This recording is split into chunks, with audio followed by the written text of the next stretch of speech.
What's up, guys? More Medic One here, and today I kind of want to go over why this spindle on this John Deere X300 only lasted about 166 hours. Well, to make a long story short, all of this batting and twine was all wrapped around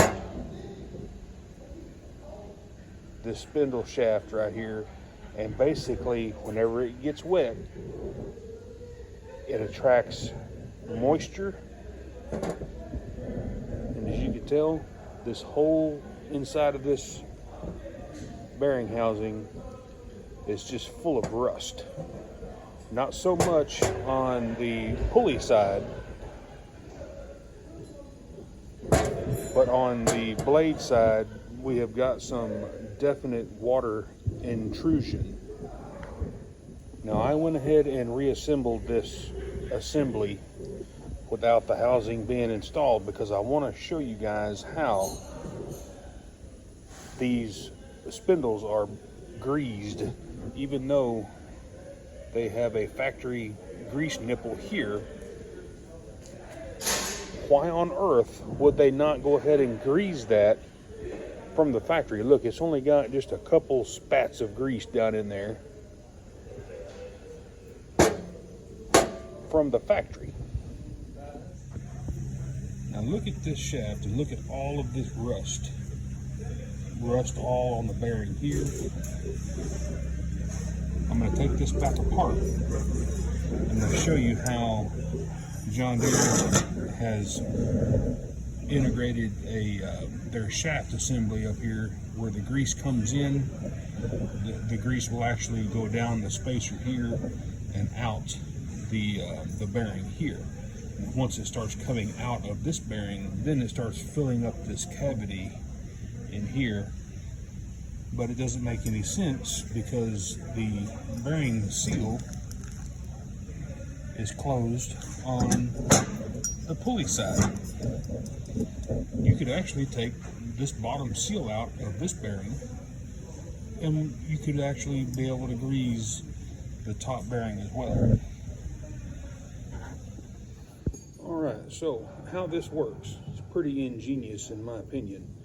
Whenever you grease it, it's hollow down through to this point right here, and it's got a hole drilled all the way through it. And as you can see, the shaft has got a flat spot here and a flat spot here. So whenever you assemble this, you slide your bearing down, and then you're going to put the spacer, and it actually has a boss built onto the spacer. And as you can tell, it's got relief cuts in the face of this spacer, and this is where your grease is going to squish out whenever you decide you want to grease your spindle. So it's going to go down on that bearing just like that.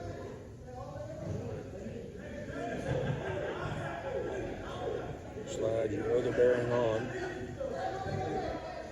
So with it installed in this manner here, you can still see that where the grease would come out is way above the top bearing. Well, we keep assembling this, and we're going to reinstall the top thrust plate, and it's a pretty tight fit around the shaft right here.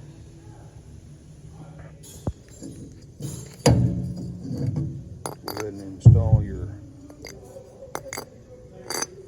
drive pulley. Install the nut and go ahead and get it cinched down.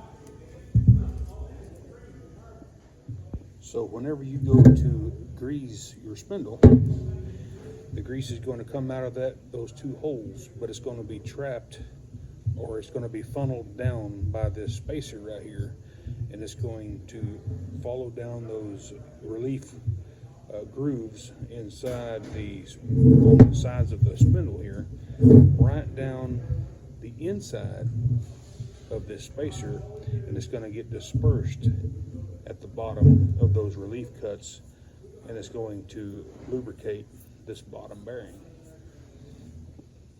All right, guys, I'm going to shoot a little grease in here. Just kind of pay attention right in this area right here where this bearing is. I'm just going to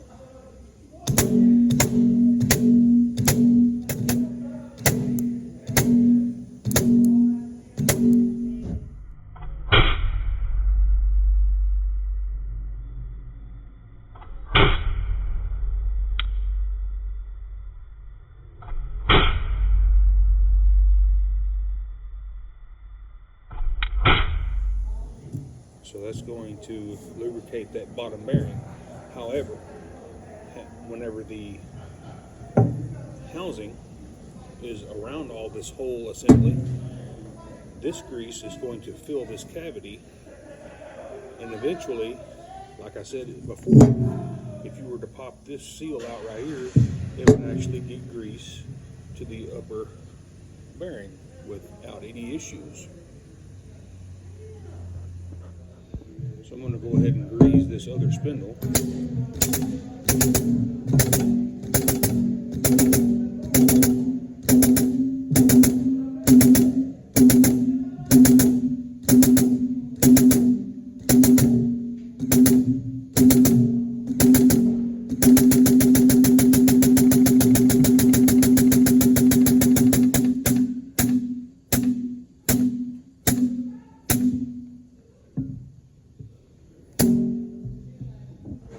So you gotta be super careful whenever you're using an air grease gun on something like this. I highly recommend just using a hand grease gun on spindles, because you can actually feel whenever the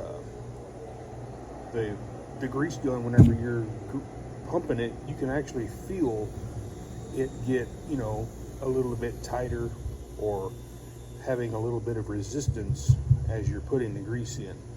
Now, you can over grease these, you can blow seals out, which is not good at all, but just use, once you get the initial grease set in the spindle, you have the cavities full of grease and everything's greased. So guys, whether or not you have a seal, your bearings are sealed or they're not, that grease is going to leach past any seals that are in those bearings. I've seen it, I've done it, it works. But you can, like I said, you can pop the seals out of the bearings on the internals of this spindle here, and hey, if you don't want to pull the seals out, that's okay, but you still need to fill this thing with grease. You want this cavity to be completely filled with grease. Why? Because that's going to keep all of the moisture and the condensation out of this spindle. Just a couple of pumps of grease. Once you get this filled up, just a couple pumps, you know, once every season or so, you're good to go. If this content helped you out, please give me a thumbs up and smash that subscribe button. And while you're doing that, go ahead and click that little heart down there. It'll help me out tremendously. Y'all have a good rest of your Monday. More Medic One.